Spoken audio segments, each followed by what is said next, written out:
This is getting framed at the house for sure.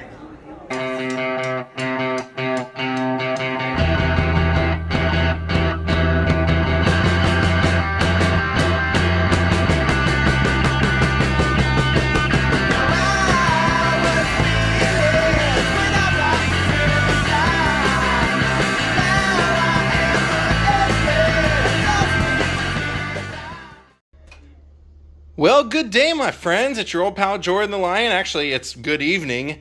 And I'm going to head off to an Elvis Week event that we bought a ticket for. And I don't really know what to expect. So if I can film anything, I will. Let me show you where I'm going. So on the docket is the Nashville Marathon Sessions 50th anniversary. It was supposed to be last year, but since the entire Elvis Week became online virtual, they didn't have it. So tonight, hopefully we'll get to see James Burton. I know they said Norbert Putnam had to cancel, but hopefully James Burton will be there. David Briggs and Charlie McCoy, who shared the studio with Elvis during these legendary recordings. And they're going to have Terry Mike Jeffrey, who I don't know, but Dean Z is a world-renowned Elvis impersonator. So let's head off to Graceland. This is taking place on the soundstage. Daze with Jordan the Lion. It begins now. Saw every movie multiple times. The brand new record that would come out, I would get it that day.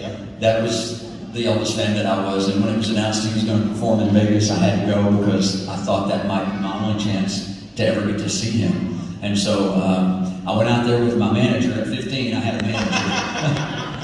And I had to have an escort. You know, at 15, you can't be walking through a casino so by yourself. So we got tickets. Right. Well, yeah. And so we got tickets to the show.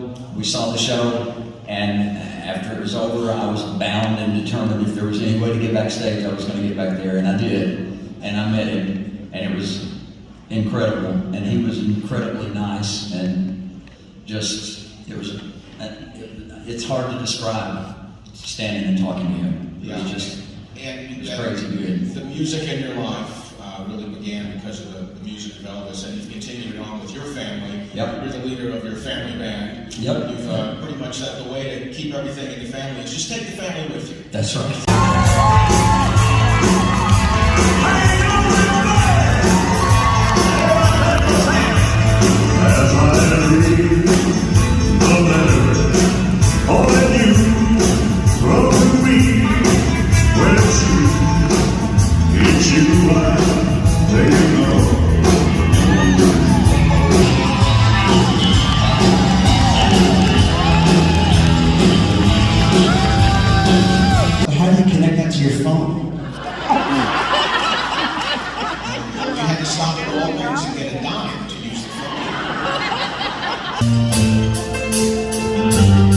Oh yeah, my favorite Elvis song.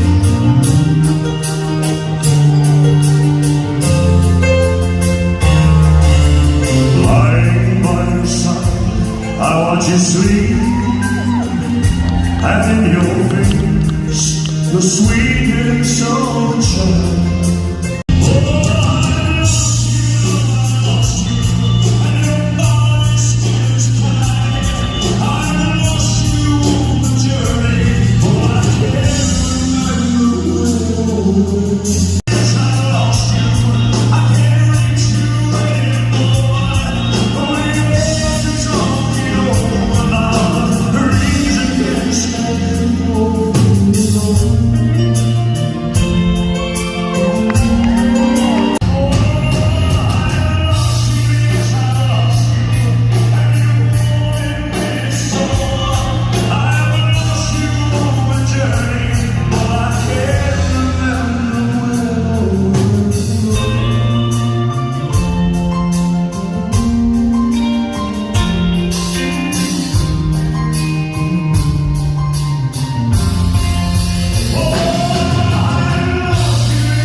Telling me a story backstage that when Elvis was in the studio, and especially you were saying across the street, that he kind of stayed close to you most of the time.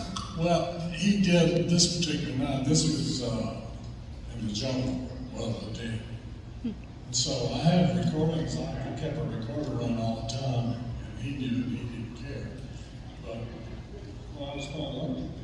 was muted. So Elvis is over me saying, boo, boo, and you get my hands going, but you can't hear the notes. I got lots of tapes of him singing all the hits and stuff with just my fingers pecking. But he was understanding. He was all right. Kind of like me right now. Yeah, well, I let him do Now that was the Jungle Room session. This Nashville Marathon session, you finally got an opportunity. We're going to talk about that song later, Love Letters. You finally got to do a make good on that song. But he sang it so much better than he did. It was my fault he did it this time. Because I said, I think I can do it better. And I didn't. And he didn't sing it quite. He always sang good, but he didn't sing as good as he did since he sang it. Now, the other thing too I was talking about, finding out about you, is that you got to play on an Elvis session because Floyd Brimmer was late. Oh yeah, that's how I was a substitute. This is 1966. Floyd was on a session. You know, he was the world's most famous session player, I guess, other than Big. He was more successful, I guess, because of Last State. So he couldn't get there until later, you know. So Elvis even came in earlier that night. He said, "Where's Floyd?" He said, "Well, he's working some other session to be here at 10 o'clock." Elvis came and said, "Well, he was nice." He introduced himself. He said, "We're supposed to do I've Right There. Now we'll do that later." He said, "Do you know a song called Love Letters?" I heard it. So he played it. And I ended up recording it with him. So I was nervous as I could be because there's probably the #1 singer in the world, and there's the #1 piano. We're playing organ instead of me. It should have been him playing piano, you know, all strings and orchestra. And he asked me to do one. He handed me all the stuff. And felt and said, "Do all this." I said, I just started arranging with him. I said, "I can't. It would take me a year to write all that." And they said, "Look, do what you want to." And I picked that and Mary in the Morning, one other song. And he said, "Get somebody else." So I got Norbert to do a couple. I got Bergen, Line, Purcell, a lot of great arrangers come up and do much. I wasn't a real arranger. But Mary in the Morning was the first song I ever did with it was about a 40, 50-piece orchestra. And Elvis gave me that shot. Well, we got about 5 or 6 pieces up here tonight. Let's make it sound like 50. Nothing's quite as true as Mary in the morning, when through the sleeping gate I see her, my baby, soft as the rain that falls on the summer flowers. Then I'll away and see her there so close beside me, so inside me. Nothing was as Mary in the morning, tasting the rainbow, her dreams fall away. Keep us near while apart.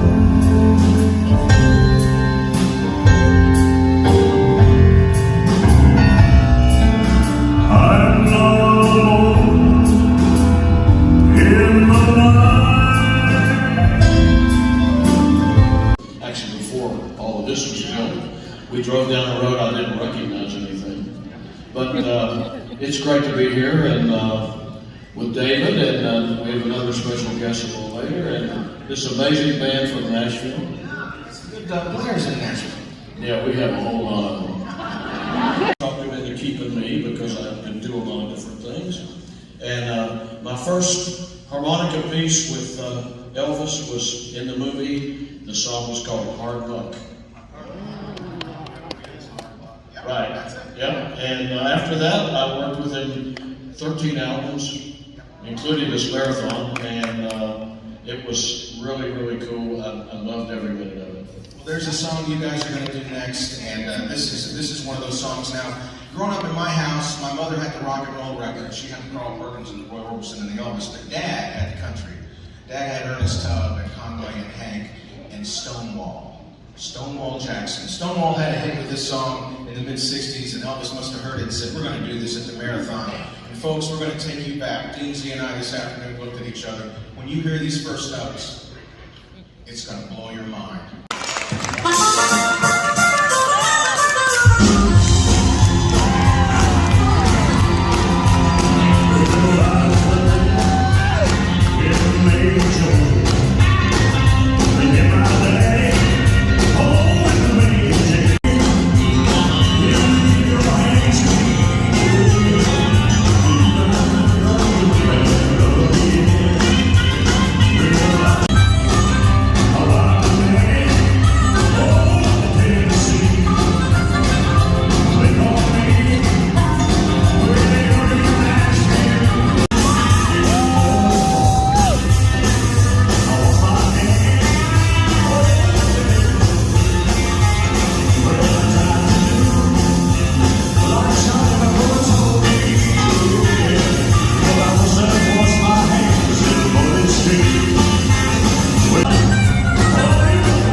Sinatra. Do you think Art Garfunkel has a chance?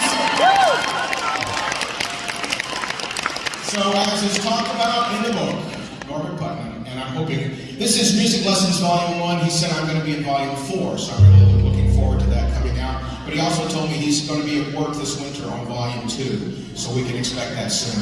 But if you haven't got it, it's a great book about a musical life. And this guy's all over it too, because they have been together since they were 14, 15 years old. But we dedicate this song to Norbert, and as Elvis said to Norbert just before they recorded it, I think I'm going to show that Garfunkel how to sing this song.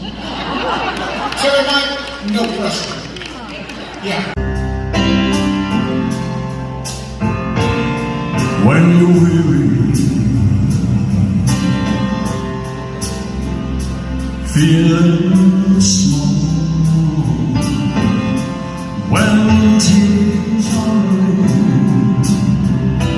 your eyes, and friends just can't be found, oh, like a bridge over.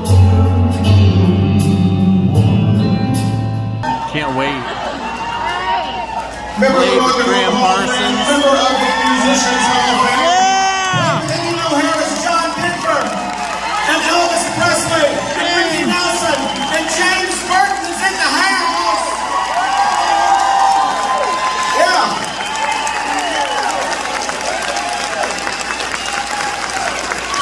I forgot Roy Orbison. We're going to do all this, we're going to do everything tonight in black and white in honor of Roy Orbison. I was just playing guitar. What do you remember about, you were with Elvis for so long, and these sessions happened less than a year, really, since you guys had started being on stage in Vegas. And I guess all the musicians in his band were previously booked, so you kind of put this little group of musicians together for these marathon sessions. Well, I did actually. I'm one of the Nashville Cats. So David Briggs and Norman and Jerry Fairman and Charlie McCoy, and we had the A team. So I was just inside. And who? Oh, Chip Martin, yeah. Oh, that's another story. So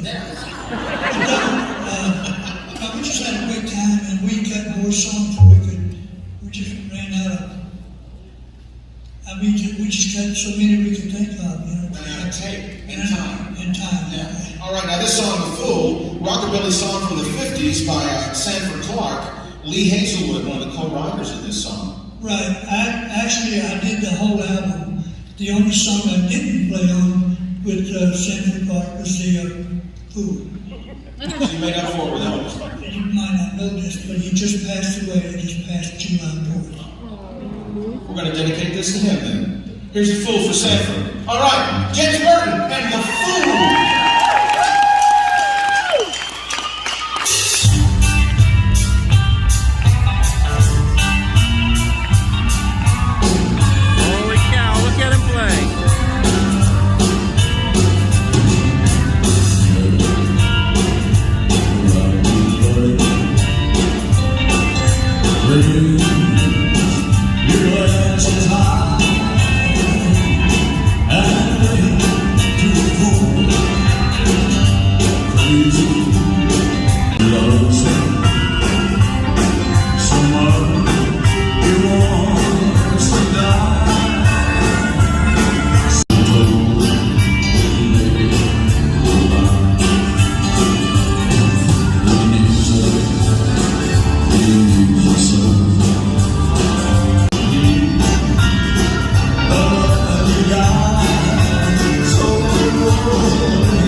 Love Letters, featuring that song by that gentleman back there. Another song on this album, and this song, I'd like to thank Elvis for cutting this song because it came in handy in 11th grade when I met a girl named Cindy. I met her twice, that's right. And this song, what I like about this song, James, this song was sung by a friend of yours in a John Wayne movie. Ricky Nelson sang this song with Walter Brennan in Rio Bravo. Cindy, Cindy. I played guitar. James Burton's in Rio Bravo, y'all. Ricky was a special friend, he wasn't. He was. He was a great guy, and he was a good friend of Elvis, and they used to play football together. But that was before I had the pleasure to meet Elvis and work with him. So this song, Cindy, Cindy, with Walter Brennan and Rick Nelson, you playing guitar, and it was because of you and those shots on the Ozzie and Harriet show, standing behind Ricky Nelson. Elvis Presley saw you and said, I want to get that guy right there in my band. You have a certain style that he saw that you still have. Well, I was just very proud to work with this guy. He was fantastic. We're thanking you to be here tonight. We want to thank Charlie and David. It's not over. But I think if she's out there anywhere from 11th grade, Cindy, Cindy, this song's for you. Take it. From the tree, every time you pass me by, you take me by me. Wish I were a river.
Dr. Jeffrey with Dean Zia said, pick some songs you're going to sing with the guys, but pick some things that meant something to you that were your favorites and all. And so when I found out that I was going to be able to be here after all, I decided to choose one of my own. Is it okay if I do one with the guys? Is that all right? This is for you guys.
Slips right on. Slips right on. Away.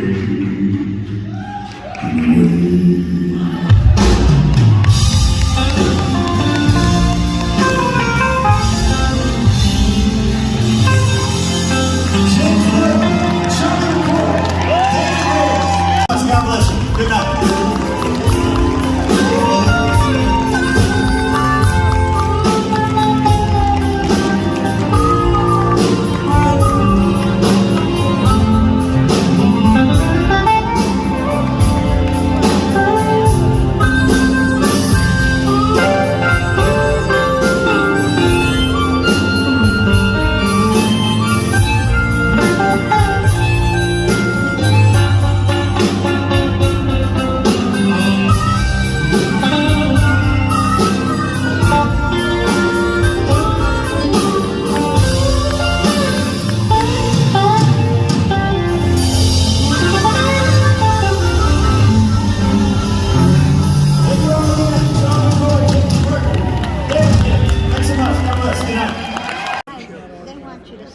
If you wouldn't mind, is there any possible way I could use a guitar pick? Guitar pick. Do you have any guitar picks? I got When you played with Graham Parsons, one of my all-time favorite albums. Oh, yeah. Return of the Grievous Angel. You know, we worked together on the Byrds when I was recording with the Byrds, and he was one of the singers. Thank you so much, man. True, and the Wildlife concert with John Denver. I just love everything you do.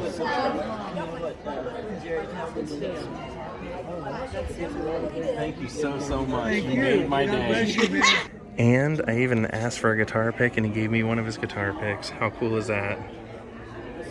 This is getting framed at the house for sure.